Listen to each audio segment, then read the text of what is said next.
AP పోలీసులు అక్కడ కూటమి ప్రభుత్వానికి ఇబ్బంది అవుతుంది కాబట్టి ఖచ్చితంగా ఆయన పైన లాఠీ చార్జో లేకపోతే థర్డ్ డిగ్రీయో ప్రయోగించే అవకాశం ఉంటుంది కాబట్టి మీరు కొంతమంది పొలిటికల్ లీడర్లకి కాల్ చేసినప్పుడు ఆ కర్నూలుకు సంబంధించిన సిఐకి ఆ పక్కన పోలీస్ స్టేషన్ సంబంధించిన సిఐకి ఒక పొలిటికల్ లీడర్ మాట్లాడినప్పుడు ఆ సిఐ ఏం చెప్తా ఉన్నాడంటే ఇది పైనుంచి ప్రెజర్ ఉంది అని చెప్పినాడు. ఆ పొలిటికల్ లీడర్ వెంటనే పైనుంచి ప్రెజర్ ఉంది కదా, స్థానికంగా ఉన్న ఎమ్మెల్యేకు కాల్ చేస్తానన్న అట్లీస్ట్ కేవీఆర్కి నోటీసులు ఇచ్చి వదిలిపెడతారేమో అని మేము ప్రయత్నం చేసినాం.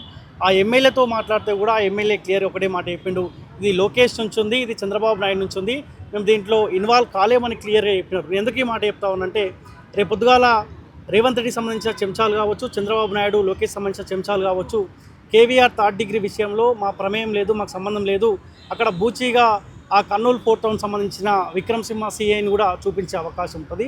100% సిఐతో పాటు ఇక్కడ లోకేష్ ప్రమేయం, చంద్రబాబు ప్రమేయం ఉన్నట్టు స్పష్టంగా నాకు అర్థమైంది కాబట్టి మీకు ఎక్స్ప్లెయిన్ చేయదలుచుకున్నా.